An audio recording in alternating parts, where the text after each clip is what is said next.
The sky over Thuran was usually calm. Most days the clouds drifted slowly, white against the soft blue, while the people of the city of Valric went about their work. Trade ships sometimes passed overhead, small and steady, their metal hulls shining. In the sunlight, these visits were normal and friendly. The people of Thuran were used to merchants, travelers, and explorers stopping for fuel or goods before heading to faraway worlds. On one quiet morning, everything changed. It began as a strange shadow passing across the sun. People in the markets looked up, expecting to see the round shape of a small trade ship. Instead, they saw many large shapes. The silver forms moved in a slow line, each one enormous compared to anything that had visited before. They glided without sound, their sides catching the light and flashes that made the sky look like it was full of moving mirrors. The ships did not come down quickly. They circled above the planet, moving in perfect order, as if their crews had planned every step long before arriving. The people watching from below felt a mix of curiosity and unease. This was not the arrival of a few merchants or friendly travelers. This was a fleet. In the main hall of the Council of Thuran, the leaders gathered. They stood at a long table made of pale stone, each with their robes arranged neatly, speaking in low voices. The council had guided Thuran for many generations. They believed in slow, careful talks between worlds. Every major decision was made after long meetings. Iran, the oldest member of the council, was the first to speak after the ships had been sighted. His voice was calm, but there was a tension in it. He said that these ships were not the design of any neighbor world they knew. He reminded the others that strangers should be met with polite welcome, but also with caution. The council sent a message to the fleet. It was simple and formal, offering greetings and asking the purpose of their visit. The message was sent into the sky through a tall relay tower. Everyone in the hall waited for the reply. The answer came quickly. A clear voice spoke in the common trade language, but there was no traditional opening, no careful exchange of titles or blessings. The voice said only that they were humans, and they were here to speak with the leaders of Thuran. They would arrive at the council hall within the hour. There was no question in their tone. It was not a request. The leaders looked at one another. This was unusual. Visitors always waited for permission to land. They sent word ahead, explained the reasons, and only then were welcomed. The humans had skipped all of that. Outside, the fleet began to move again. One ship, shaped like a long spear, descended slowly toward the city of Valric. Its surface was silver, with dark lines that looked like seams between armor plates. The sunlight made it shine so brightly that people shielded their eyes. The ship came down just outside the city, settling on a clear stretch of ground near the river. A wide ramp lowered, and figures began to walk down. The people who had gathered at the edge of the landing field stepped back.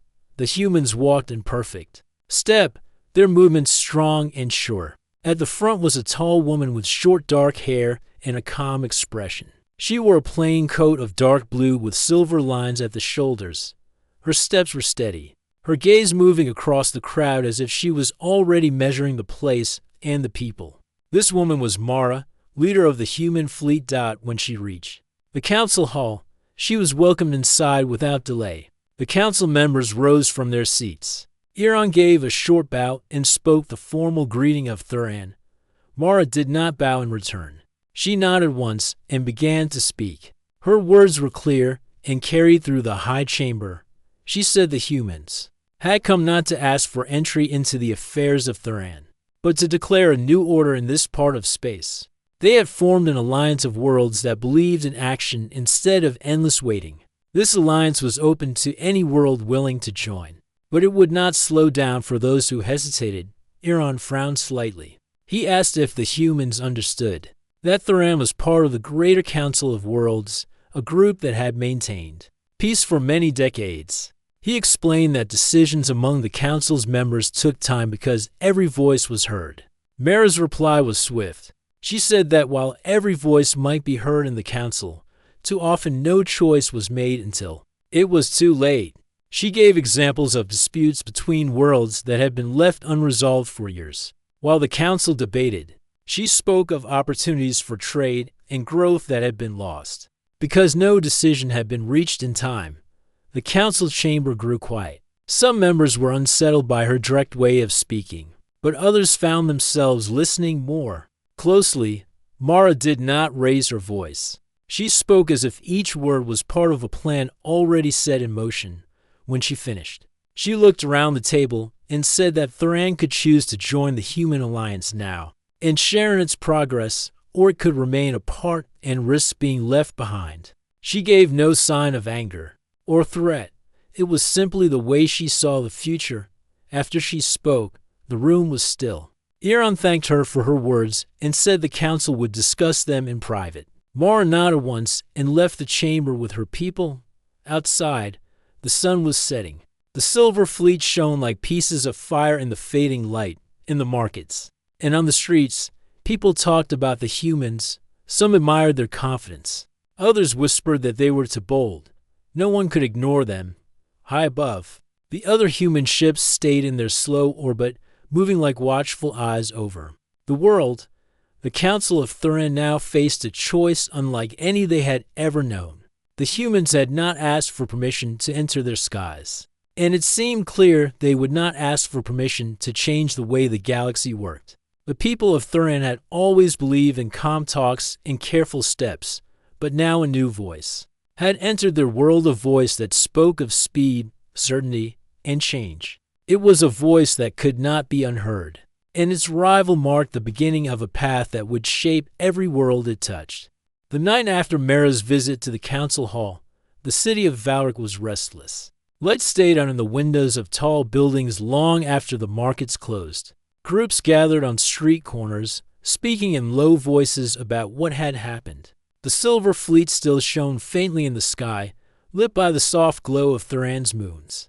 Inside the council hall, the leaders sat in their private chamber. The long pale stone table that had always been a place for slow, thoughtful talks now felt heavy with pressure. Iran sat at the head, his hands folded as he listened to the younger counselors speak in quick bursts. Some believed Mara's words carried truth. They said the humans had shown confidence and focus, two things the greater Council of Worlds had often lacked. They reminded everyone of trade routes that had taken years to approve, and treaties that were still waiting for signatures. These delays had cost Thuran chances to grow and connect with new allies. Others felt uneasy. They argued that the human speed was not a strength but a danger. Acting without long discussion might lead to mistakes that could not be undone. They said the humans had already ignored the traditions of asking permission before landing. If they could ignore one tradition, they could ignore more. The debate stretched into the early hours of the morning. No choice was made. The council agreed to wait for news from the neighboring worlds before deciding. Messages were sent to nearby planets, asking if the humans had visited them too and what they thought of this new alliance. By sunrise, answers began to arrive. From the planet Naren came a short report. A human ship had landed there 2 weeks earlier. The humans had met with Naren's leaders and made the same offer they gave to Thuran. The leaders of Naren had not yet decided, but their traders were already speaking with human merchants about new goods and faster travel routes. From the moon city of Coral, the message was colder.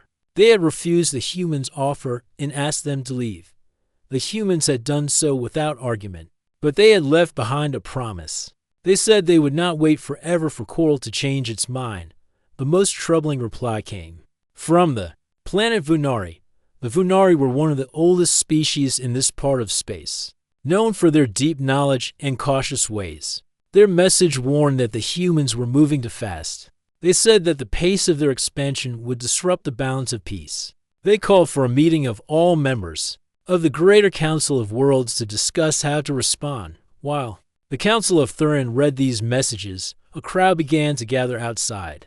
Word had spread that Mara would speak again that day, this time to the public. People filled the main square in front of the council hall, waiting in the warm morning light. When the humans arrived, they did not come in force. Mara was joined by only 4 others, each wearing the same dark blue coats with silver lines. They walked through the crowd with calm steps. Some people reached out to touch their sleeves. curious about the texture of the strange fabric. Others simply watched in silence. Mara stepped onto the raised platform in the center of the square. Her voice carried clearly, though she did not shout. She began by speaking about the stars above them. She described how many worlds she had seen, each with its own beauty, but also its own limits. She said that humans believed in breaking past limits and moving forward even when the path was not certain. She told the people of Thuran that her fleet had the means to connect their world to others more quickly than the old routes. Goods could travel in days instead of weeks. Messages could be sent in hours instead of days. She spoke of learning and trade, of ideas moving freely between worlds. Then her tone grew firm. She said that this future was not for those who hesitated too long. She explained that the alliance was already forming and that it would not pause for those who were unsure. She invited Thuran to join now, not later, so they could be part of shaping the new path rather than watching it from the side. The crowd murmured. Some faces showed excitement, others concern. People were drawn to her confidence. She spoke without the long pauses common in council speeches. Her words felt like movement itself. After she finished, she stepped down and returned to the ship, without waiting for questions. The humans left the square as calmly as they had arrived. Inside the council hall, Iran and the other leaders had watched from the high balcony. They could see how the people reacted.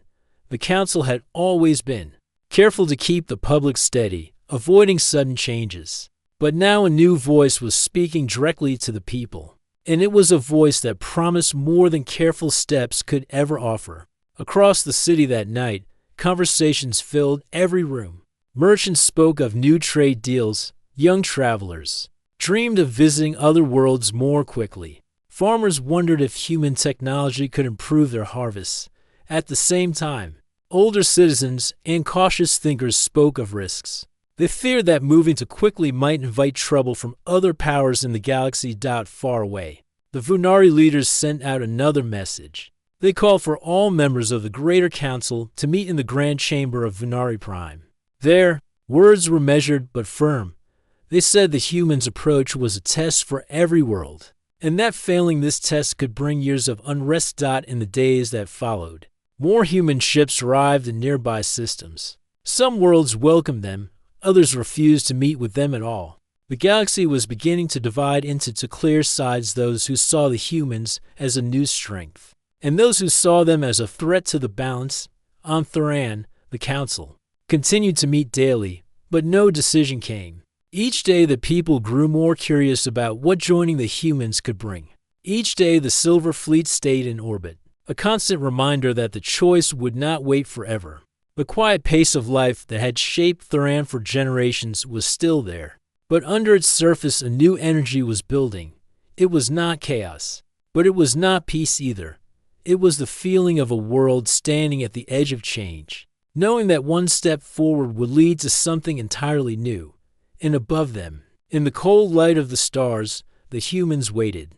The meeting of the Greater Council of Worlds took place on Vunari Prime, a planet known for its long, bright days and wide crystal lakes. Leaders from many worlds gathered inside the Grand Chamber, a hall built with tall white pillars and a high glass ceiling that reflected the stars above. Representatives from Thuran arrived early. Iran walked beside two younger counselors, speaking softly about the importance of listening before acting. He wanted to hear the views of other worlds before making any final choice about the humans. When the meeting began, the Vunari speaker, a tall figure with a calm but steady voice, welcomed everyone. They began by describing the recent human visits and the offers made to various worlds. They warned that while the humans spoke of unity and faster progress, their method of action was outside the traditions of the council. The speaker reminded the chamber that the council had been built on patience, balance, and shared agreement. Several leaders nodded, others looked uneasy. Some had already met the humans and found them impressive. A representative from the world of Naren stood and spoke of the humans' direct style. He admitted they did not follow the slow steps of diplomacy, but he said they had delivered everything they promised so far. Trade had already increased, and routes were running more efficiently. Voice from the distant moon city of Coral spoke next. Their representative said that the humans might be friendly now, but the speed of their expansion was alarming. If they could enter so many systems so quickly, they could also change them just as quickly. Coral feared that this would lead to instability. The chamber grew more tense as more voices joined the discussion. Some believed the humans represented a new age of opportunity.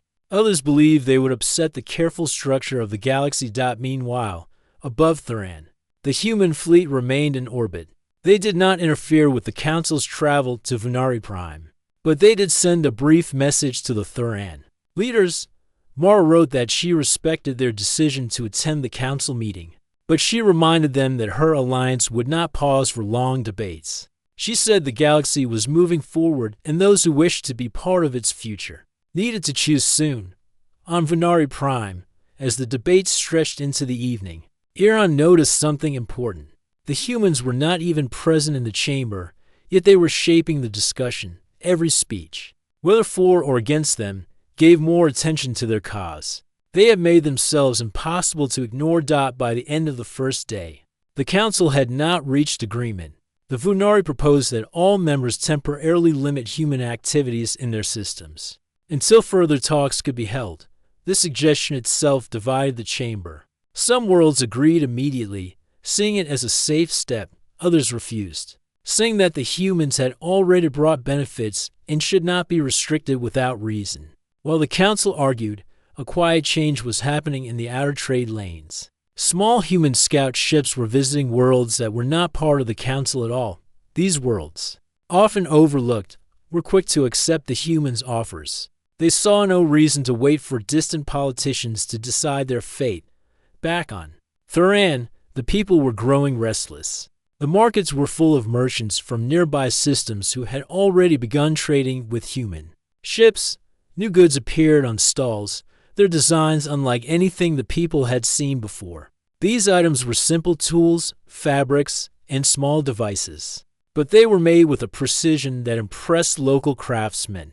Farmers from the southern plains received visitors from the human fleet who offered to share new planting techniques and ways to protect crops from changing weather. The farmers returned to their villages speaking with excitement. The Council of Thuran found it harder each day to hold the public in patience. Iran knew that if they waited too long, the people might make their own decision without the Council's approval. Far away, the first real sign of trouble came in the Howran Belt, a wide stretch of space filled with slow-moving mineral-rich asteroids. A patrol ship from Coral spotted a small human transport moving through the belt. The captain of the patrol hailed the ship, asking it to identify itself and explain its presence. The human captain replied politely but did not stop. The Coral ship repeated its order, warning that the Howran Belt was under the protection of the Greater Council of Worlds and required clearance for travel. The human ship answered again that it was on a peaceful trade route and would not delay. For several minutes the two ships exchanged messages, neither side giving way. In the end, the human ship simply changed course slightly and continued, avoiding direct confrontation, but making it clear they would not accept the Council's authority. In that area, the incident was reported back to the Council meeting on Venari Prime. For some, it was proof that the humans would not respect the existing rules. For others, it was only a sign that the rules themselves were too slow and outdated for the new era of travel. By the close of the second day of talks, the chamber was deeply divided. The Venari warned that the humans were testing the boundaries of the Council's power. Naren countered by saying that perhaps those boundaries needed to be tested if the galaxy was to grow. Iran returned to his quarters that night with a heavy mind. He could feel the pull into directions. One path was the steady road the Council had always taken, safe and known. The other was the bold route the humans offered, fast and uncertain, but full of potential. In the halls outside, whispers filled the air. Some delegates were speaking privately about forming their own smaller coalitions, either in support of the humans or in opposition to them. The unity of the Greater Council was already beginning to crack. Back on Thuran, the Silver Fleet still shone in the sky, silent but ever present. The people looked up at it each night, wondering if those ships represented a brighter tomorrow or the beginning of something they could not control. What was certain was that the humans had already changed the way the galaxy thought about itself. Whether worlds welcomed them or resisted them, no one could return to the slow, quiet days before they arrived. The question now was not if change would come, but what shape it would take and who would lead it. The Howard Belt incident did not fade quietly. Within a single rotation of the central star, messages about it had reached every corner of the Greater Council of Worlds. Some accounts described it as a small misunderstanding. Others called it a clear challenge to the authority of the Council. Each telling of the story seemed to grow sharper in detail, feeding the tension that was already building on Thuran. The Council gathered to hear a formal report from Coral's patrol captain. His voice came through the chamber's speakers. Calm but firm, he explained that the human transport had refused to halt when ordered, that it had only adjusted its path slightly, and then continued as if the Council's regulations meant nothing. The captain insisted this was more than simple trade activity. He believed the humans were testing how far they could push without facing consequences. The Council members listened without interruption. Some exchanged uneasy glances, others kept their expressions still, choosing to save their thoughts for later. When the report ended, Euron thanked the captain and closed the channel. The silence in the chamber felt heavier than the words that had been spoken. Outside the walls of the council hall, the people of Thuran were also talking about the Howard Belt. In the markets, merchants whispered that the humans were bold and unafraid. In the city square, older citizens warned that boldness could quickly turn into recklessness. Young travelers spoke of joining the human fleet to see what life was like beyond the careful rules of the council. Far above, the silver ships of Mara's fleet remained in their quiet orbit. They made no move to leave and no attempt to hide their presence. Too many, their stillness was more unsettling than open movement. It was as if they were waiting for the galaxy to make its next move, not the other way around. The meeting on Venari Prime entered its third day. Delegates from across the stars continued to argue over what should be done. The Venari leaders pushed for a united response to restrict human travel through council-controlled areas. Naren's representatives argued that such a restriction would hurt trade and cooperation. Several smaller worlds refused to take a side at all, choosing instead to wait and see which way the balance would tip. In the middle of the session, a messenger drone entered the chamber. It carried a new transmission from an outlying world called Delra, a place known more for its quiet farming valleys than for politics. The message reported that a small human envoy had arrived and offered advanced farming technology in exchange for food shipments. Delra had accepted without hesitation. They saw no reason to refuse a gift that could improve their harvests. The news sent a ripple of reaction through the chamber. The Venari saw it as another sign that the humans were expanding without respecting council authority. Others saw it as proof that the humans could bring real improvements to ordinary lives. The division between the two views grew wider with every new report. Euron spoke only once during the day's debates. He reminded the chamber that the humans had not used force in any of their dealings so far. They had offered partnerships, not threats. He suggested that perhaps the council's concern came not from the humans' actions, but from the speed at which they acted. His words did not settle the matter. If anything, they sparked more discussion. Back on Thuran, Mara stepped onto the main square once again. She was joined by only 2 members of her crew this time.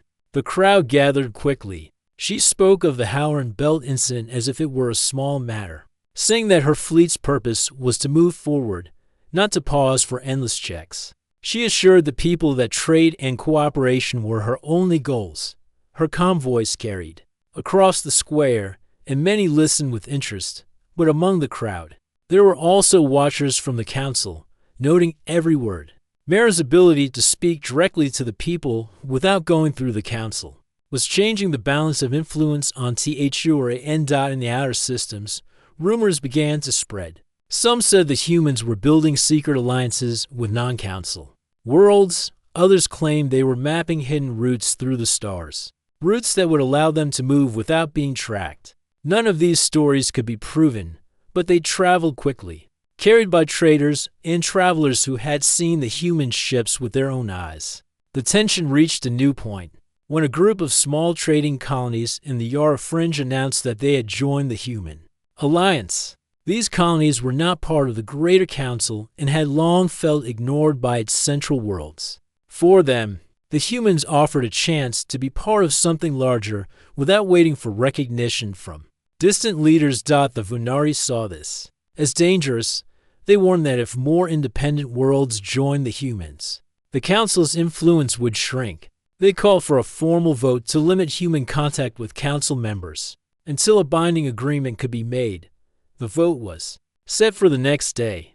Delegates spent the night in private talks, trying to gather support for their positions. Messages flowed back and forth between Vunari Prime and worlds across the stars. Iran returned to his quarters feeling the weight of the choice ahead. He knew Thuran's people were divided. Many wanted the speed and opportunities the humans offered. Many others feared the changes they would bring. The decision could not please both sides. On the balcony of his quarters, Iran looked up at the stars. Somewhere up there, Mara's fleet was waiting, patient yet ready. He wondered if they already knew which way the vote would go. When the day of the vote arrived, the Grand Chamber was filled with tension. Delegates cast their decisions one by one. The final count showed no clear unity. Nearly half supported limiting human activities, while the rest refused to approve any restrictions. Without a majority, no action could be taken. The council remained in deadlock. The humans had won a silent victory by keeping the council divided. They had ensured they could continue their work without interference. The Silver Fleet stayed in orbit, unmoved by the debates below.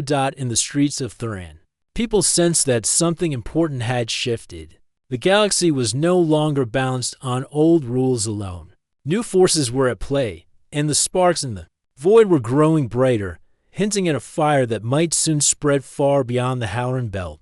The deadlock of the Greater Council of Worlds was exactly the opening Mara had been waiting for. With no restrictions agreed upon, her fleet continued its work without pause. Human envoys traveled to more worlds in quick succession, each visit planned with precision.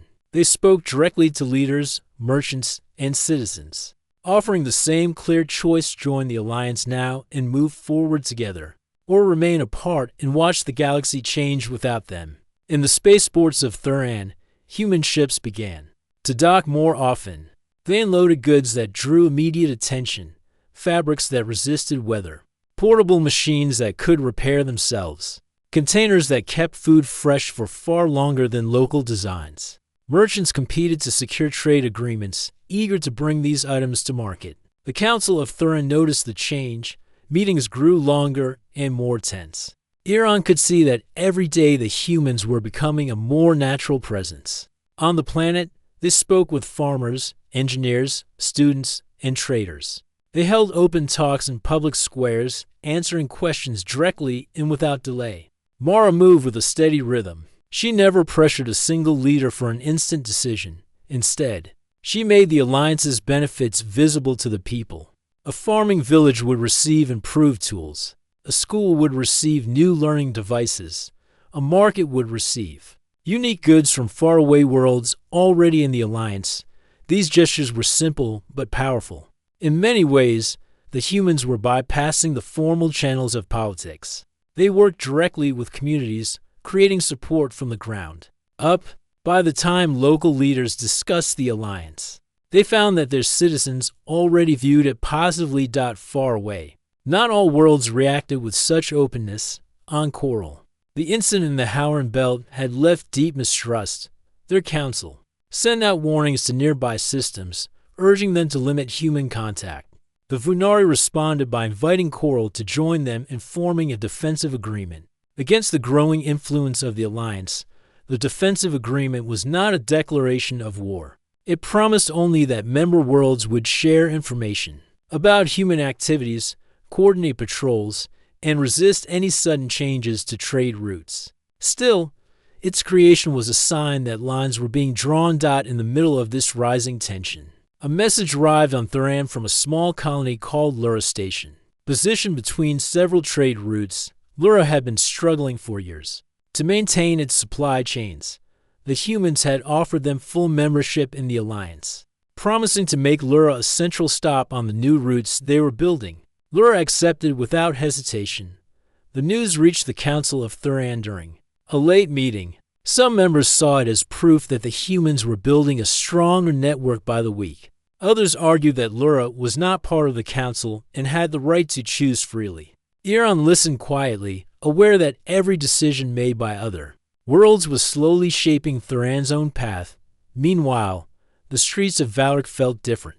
The sight of human traders walking among locals was no longer unusual. Human goods appeared on more stalls, and conversations in markets mixed local language with the trade language spoken by the Alliance. Children pointed at the silver ships in the sky, speaking of them as if they had always been there. One morning, Mara herself visited the southern plains, where wide farmland stretched toward the horizon. She met with farming groups in open fields, walking the rows of crops and listening to their concerns. She explained how the Alliance could bring new irrigation systems and more efficient planting methods. The farmers welcomed her without hesitation, offering her a meal under the shade of tall trees while she was on the plains. A message came from her fleet. A group of small human scout ships had completed their survey of an uninhabited moon near Thuran. The moon was rich in minerals and close enough to serve as a supply point for Alliance ships. Mara sent a report to the Thuran Council, offering to share the resources if they joined the Alliance soon.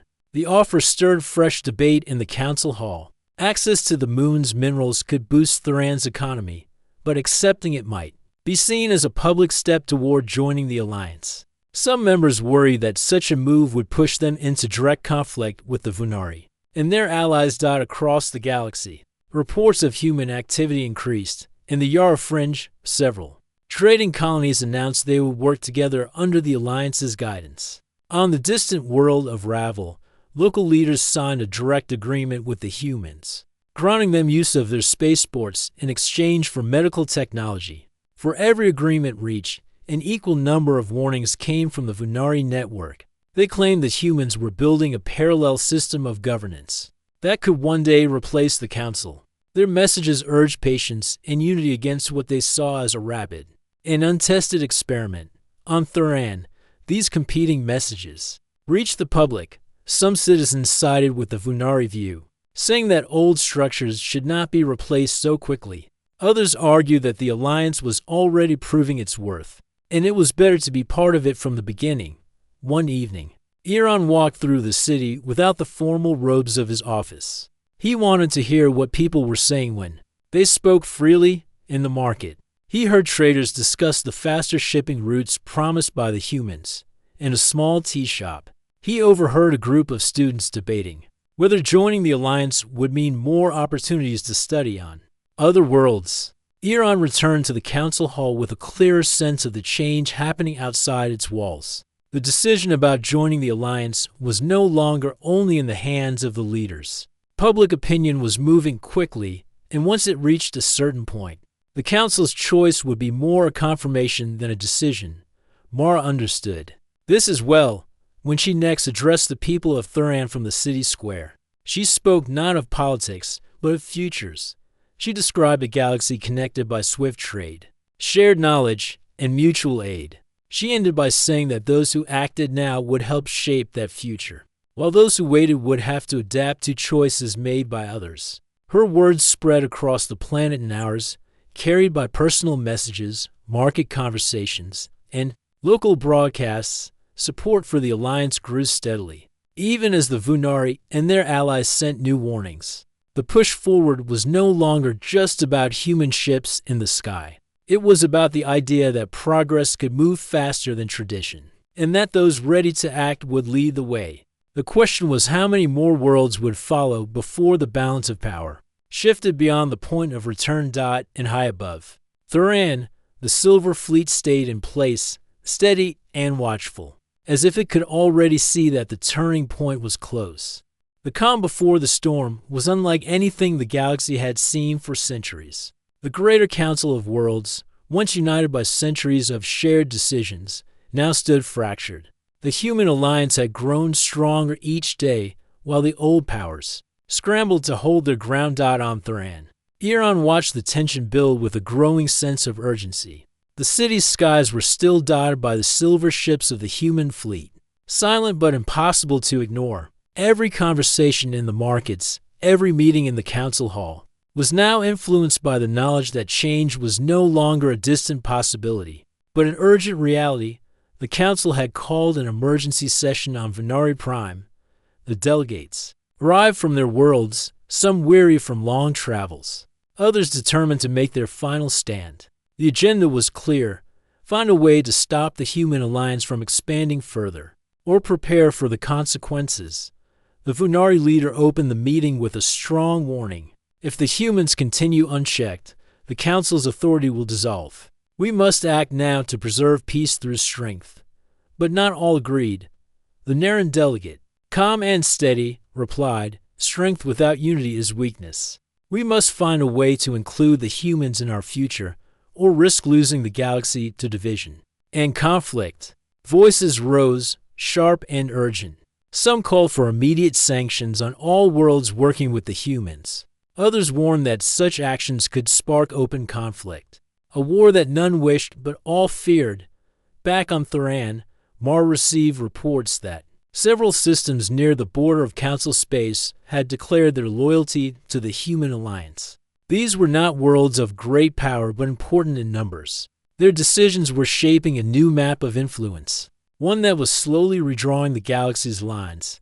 The Silver Fleet began to prepare for a new phase. Ships moved with purpose, no longer just explorers or traders, but guardians of a growing network. Mara held meetings with her commanders, emphasizing caution but readiness. "War is not what we want," she said firmly. "But if it comes, we will be ready to defend what we have built." Meanwhile, the council members in Venari Prime voted to establish a defensive coalition. It was not a declaration of war but a clear message. The galaxy would not allow any power to ignore its rules without consequence. On Thuran, public opinion was divided but leaning toward the humans. Many believed their boldness brought progress. Others feared what might happen if the old order was broken. One afternoon, Iran met with a young counselor named Jaren, who had become an outspoken supporter of the human alliance. "The council is too slow," Jaren said quietly. "The galaxy needs change. The humans show us that." Iran nodded but replied, "Change is necessary, yes, but it must be careful, too fast. And we risk chaos." Their conversation was interrupted by a message from Mara herself, sent through secure channels. She invited Iran to meet aboard one of the human command ships in orbit. It was a bold offer, a sign that humans wanted dialogue. Even as the galaxy edged closer to conflict, Iran accepted. The next day, he was taken aboard the flagship. The ship's interior was unlike any council vessel, sleek, bright, and open. Mara greeted him with a steady smile. "You see the galaxy shifting," she said. "We want to build something new, but not alone. We want the council to be part of this future." Iran listened carefully. Mara spoke of shared knowledge, of stronger trade, and of security that came from cooperation, not fear. But she also made it clear that the humans would not slow their progress just to satisfy old ways. As the meeting ended, Iran felt the weight of the choice ahead. The humans offered hope and opportunity, but demanded respect and space. The council's old ways were no longer enough to shape the future. Back in the council hall, the next day's session was charged with urgency. The vote to expand sanctions was close, but ultimately failed. The galaxy was split, and no single side held clear control. Suddenly, a message arrived from a border system, a call for help. A small convoy of council ships had been intercepted by human patrols, stopped without violence but refused passage. The incident, though peaceful, was enough to push tensions into a new phase. The council declared that any further interference with their ships would be seen as an act of aggression. Mara responded by increasing patrols near disputed space, but ordered no attacks. Her voice, broadcast widely, warned that the humans sought peace but would protect their allies and interests firmly. the galaxy held its breath. What had started as quiet disagreements was now a standoff in the void. Iran knew that the next move, by any side, could spark the conflict everyone feared.